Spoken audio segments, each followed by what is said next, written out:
કેમ છો YouTube family? Har Har Mahadev, જય શ્રી રામ. આજે આપણો વ્લોગ 9:30 સાંજે 9:30 ચાલુ થયો છે, જેનું ખાસ એક રિવિઝન છે. આજે આપણે દર્શન કરવા જઈ રહ્યા છીએ પરમ પૂજ્ય વંદનીય એવા સંત મહાત્મા શ્રી લોલંગીજી મહારાજના દર્શન કરવા આપણે જઈ રહ્યા છીએ.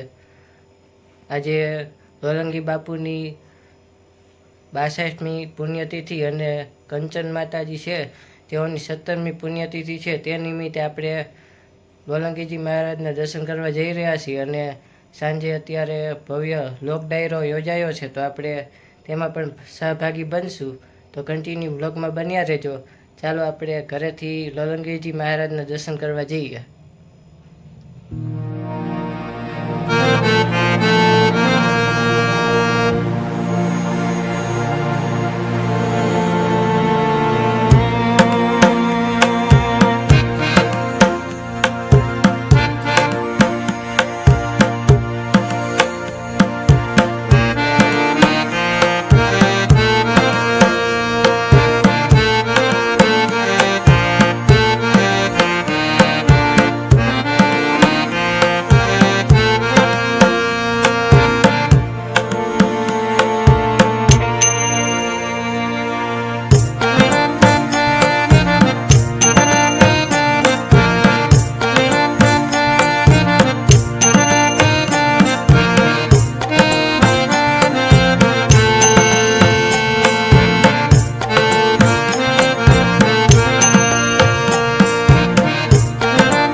કુંભાજી પહેલા અહીંયા આવી અને ગોંડલ નગરીને વસાવી તે પહેલા 16માં સૈકામાં અહીંયા લોલંગજી તો બિરાજતા.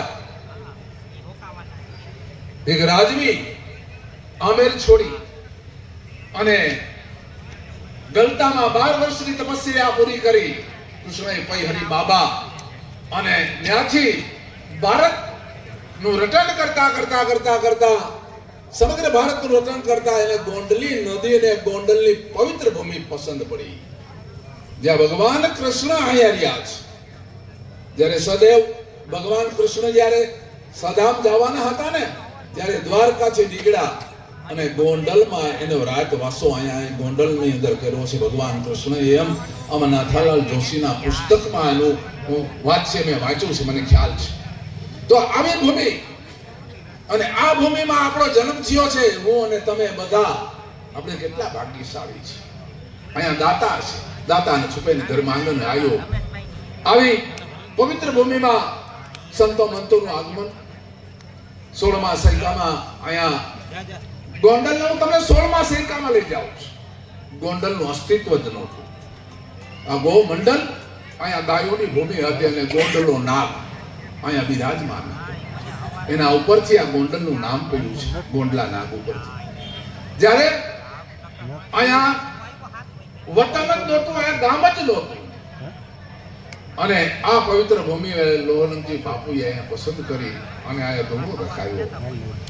1658માં ગોંડલની સ્થાપના થઈ અને ગોંડલનો કિલ્લો બંધાયો, જ્યાં ભગવાન પરમાત્મા સાંજ કોરી જીવનને આપવા માટે દરબાર ગઢની અંદર આવ્યા હતા. ભગવાન કૃષ્ણ ને રાધા બે અહીંયા આવ્યા છે, માં લક્ષ્મી આ ગોંડલમાં. એ દરબાર ગઢના દરવાજાની અંદર કે જીવન સાહેબ ને અમારે માંગતા છે, જીવન સાહેબ ની કે 60 પૂરી અમારે ઘરે દીકરો દીધો છે, તો આવી માન્યતા માટે ભગવાન, આ તો કુંભાજી બાપુ પણ હોશિયાર માણસ હતા, એટલે કે આને છોડાવવા માટે આ કોઈ અવતારી પુરુષ છે, એનું રૂપ, એનો રંગ, એની જે પર્સનાલિટી જોતા કુંભાજી સમજી ગયા કે આ કોઈક અલૌકિક વ્યક્તિ છે. દાસી જીવનને હાથ કોરી આપેલ પછી કુંભાજીએ કીધું કે જીવન ભગત, હવે ઈ તો અમને કયો કે બાપુ એમનો સમજાય, આ ચર્મ ચક્ષુથી નો સમજાય, આમાં જ્ઞાન ચક્ષુ જોઈએ. એને જ્ઞાન ચક્ષુથી રાધા અને કૃષ્ણનો રાસ આ દરબાર ગઢની અંદર કુંભાજી બાપુને દાસી જીવન સાહેબે દેખાડ્યો હતો. આ પવિત્ર ભૂમિ છે. આ પવિત્ર ભૂમિમાં આપણા સંતો મંતો બિરાજમાન છે. એવા આપણા સરળ સ્વભાવ મન કુટિલાઈ યથા લાભ સંતોષ સદાઈ એવા સીતારામ બાપુ અત્યારે બિરાજમાન છે. એના બાપુ જમનાદાસજી જે સરળ સાધુ, એની વાત જ જુદી. સાયકલ લઈ અને ગોંડલની બજારમાં આટા મારતા હોય, અને એના બાપુ બાલકદાસજી મારા ગુરુ હતા, જેને બીડીવારીના ક્ષેત્રને ચાલુ કર્યું છે, માત્ર બીડીવારીને. આ જગ્યાની અંદર તમે દીપમાં જાવ તો ખ્યાલ આવે છે. હું 3 પેઢીને ઓળખું છું. મેં બાલકદાસ બાપુને જોયા છે, જમનાદાસ બાપુ હારે કામ કર્યું છે, અને સીતારામ બાપુ હારે આજે હારું કામ કરી રહ્યો છું. હું એને ગૌરવ અનુભવું છું.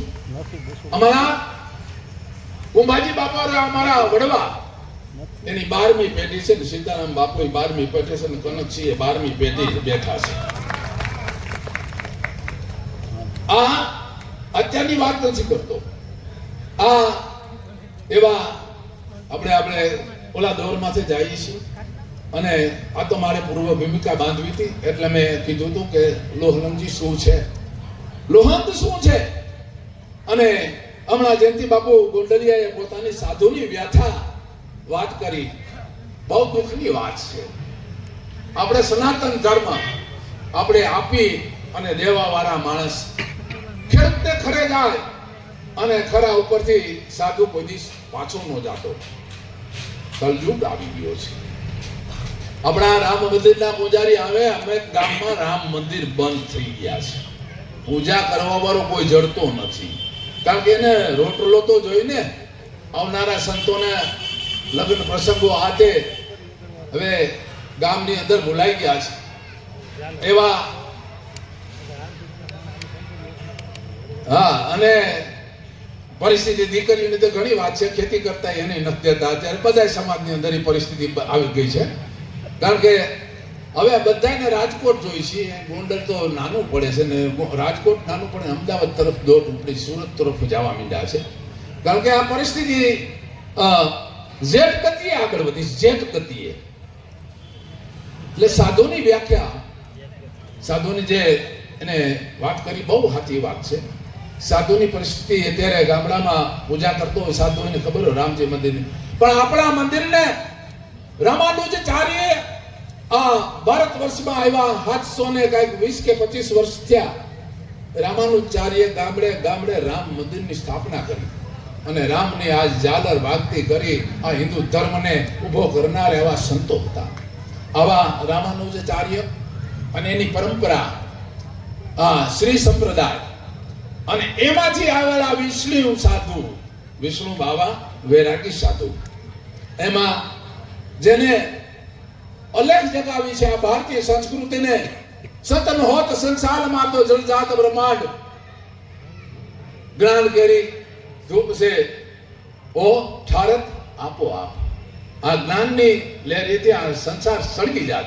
પણ આ સાધુનો જે ભોગ છે ભારતીય સંસ્કૃતિ માટે, હું સૂફી સંતોને પણ યાદ કરું છું. સનાતન ધર્મ એ કોઈ કૂપ જેવો નથી, એ તો સમગ્ર વિશ્વનું કલ્યાણ થવું. આપણે આપણા ધર્મમાં વિશ્વ કા કલ્યાણ હો, પ્રાણીઓમાં સદભાવના હો, આ આપણા શબ્દ છે. આપણે કોઈ બંધાયેલા નથી. સમગ્ર વિશ્વ આપણું, આપણે વિશ્વની સાથે જોડાયેલા છે. અત્યારે ભારતની પરિસ્થિતિમાં તમે જુઓ છો, ઈરાન, અમેરિકા, ઇઝરાયલ એકબીજા ઉપર બોમ્બાઇનિંગ કરી રહ્યા છે, અને ભારત વર્ષ એ નિરાતે બેઠું બેઠું આપણે આનંદ કરી રહ્યા છે. એ પરમાત્માની કૃપા છે. આ ભારત વર્ષના સંતો મંતોની તાકાત છે. તો આવા આપણા પૂજ્ય સંત સીતારામ બાપુ અને આ તિથિમાં આપણે બધા રસ લઈ રહ્યા છીએ અને જેને તન મન ધન જે અન્ન ક્ષેત્ર, મને બાપુનું એક મેં પરચો જોયો આમાં, આ 3 પેઢીમાં જોયો, પણ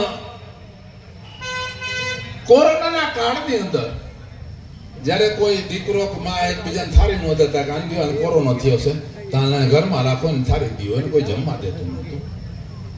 અને આવી પરિસ્થિતિમાં સમગ્ર ભારત વર્ષના મંદિરો બંધ થઈ ગયા, અન્ન ક્ષેત્રો બંધ થઈ ગયા, ત્યારે એક આપણો લોહંગ બાપુ અને એનો ધૂણો ચેતન અને સીતારામની આ રામ રોટી કાયમને માટે ચાલુ રહેતી. અને કોરોના એના ઉંબળાને ઓરંગી નહોતો હીગો. આ મારી નજરની વાત છે. ત્યારે અહીંયા એનો બેલ નહોતો ઉતરો, એ મંદિરોના બેલ ઉતરી ગયા હતા કે ભાઈ એને અડે એટલે પાછું આને થાય, એટલે બીજો અડે એટલે આને એવું થાય. પણ આ જગ્યામાં મેં જોયું એનો રોટલો બંધ નથી થયો, એક દિવસે આ મંદિરનું અન્ન ક્ષેત્ર બંધ નથી થયું, એક દિવસ આ મંદિર બંધ નથી ગયું. મને વિચાર આવ્યો હતો કે આ મંદિર બંધ થાય તો આપણી વ્યથા કેને કેવી, આપણે પ્રાર્થના કરવી છે કેની પાસે જઈને કર્યું કે ભગવાન આ કોરોનાને વાળ, આ કોરોનાને કાલિંગાને વાળ તું. પણ એ મંદિર બંધ થઈ ગયું કે હવે મંદિર ભગવાને બી ગયા છે, હવે આપણે શું કરવું?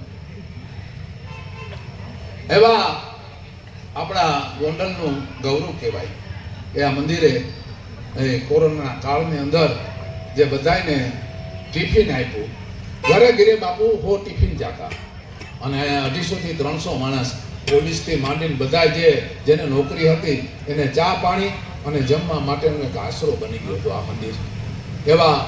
આવા મંદિરની અંદર આપણા મંત્રી સીતારામ બાપુ અને આપણા સ્વામિનારાયણ સંતોમાં જેનું નામ છે એવા હરિસ્વામી ભગવાન સ્વામિનારાયણ ના સંપ્રદાયની અંદર સરળ સાધુ, આમાં સરળ સાધુ જેનું નામ છે